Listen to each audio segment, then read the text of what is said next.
Matai Baba, Madinga, take up a tapa, Natai Baba, Double Dodo, so Janlo. Are we there? Are we there? While is the conquering shown by Roosevelt Judah, becoming a mother prince and princess. This is me 5-star general, my father RG, football and catering. Now when I'm Zimbabwe, you can do Sakati Chango Sum Zamreza, Pinita Cabeza, Zimbabwe. Atipeta Irega, Atimbo Irega, Nati Zimbabwe, you can do Sakati Ziguzum Zamreza, Pinita Cabeza, Zimbabwe. Are we there? That is Zimbabwe, Dola Kutenga Marine Kutipapa, Pape, Baba Mugabe, Bakati Tidi Sauraya Usabe, Indianepe, Mari Baba Batipa Mutunga Miri, Mamugabe, Bafiane Subure, Mungeva Bakure, Independence, Vachigadi is the Tunquest, Viper Maintenance, Makusaiza, Sakani Zimbabwe, Gayanu, Sakati Jango Sum Zamreza, Pinita Cabeza, Zimbabwe. Atipeta Irega, Atimbo Irega, Nati Zimbabwe, Nikayedu, Sakati Ziguzum Zamureza, Pinyuta Cabeza, Zimbabwe.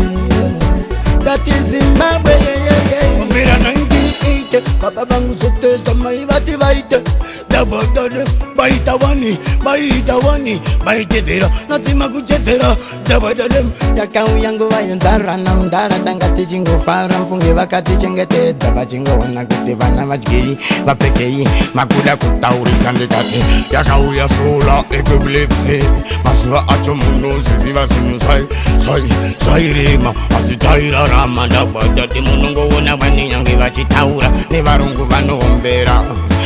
Vanenge vakakomberera vachinyatso kutoteerera papa Zimbabwe nyika yedu sakati changosumudza mureza pinyita kaveza Zimbabwe atipeta irega atimbo irega nati Zimbabwe nyika yedu sakati zikuzumudza mureza pinyita kaveza Zimbabwe that is Zimbabwe Bonawega kana Victoria Falls Kariba kana iyo Yangani Mountains Pamukubisi utulenzi Nengwe kukariba Great Zimbabwe pamashingo Dawadadem umanyame Bonawega mdima sango Shino nadi savanu tokaya zuri zabo Manoda zuri zabo Manjizwe Dosedu baba wakandu Zakuti mana wangu Chengeteza inaka yenyu wana wangu Tariza inaka yenyu Baba tuterera Takadora baba muropisi Enzwainini Zimbabwe nyika yedu baba wakati uza kuti vana vangu Chengetedza inaka yenyu